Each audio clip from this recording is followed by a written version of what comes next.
అనంతపురం జిల్లా రాప్తాడు మండలం శ్రీ గోడూరెల్లి పట్నము గోలపల్లి బీరన్న గోలపల్లయ్య స్వామికి బోడమల్లయ్య సంఘాలప ముగ్గురు దేవతలు ఇక్కడ సాలకొలువు తీరుతారు.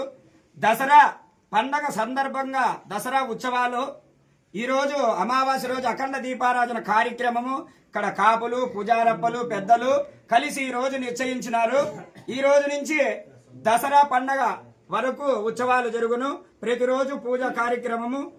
దసరా ఉత్సవాలలో స్వామి జమ్మివృక్షముకు పోవుట కార్యక్రమమును అందరికీ గోలపల్లి స్వామి ఆశీస్సులు కలగాలని ఇక్కడ గోలపల్లి స్వామి కృప అందరికి ఉండాలని కోరుతూ పూజారప్పలు పినపెద్దలు ఇక్కడ దాసుడి ఇక్కడ ఉరుముల బృందముతో ఇక్కడ సేవ చేయుట కార్యక్రమము స్వామిని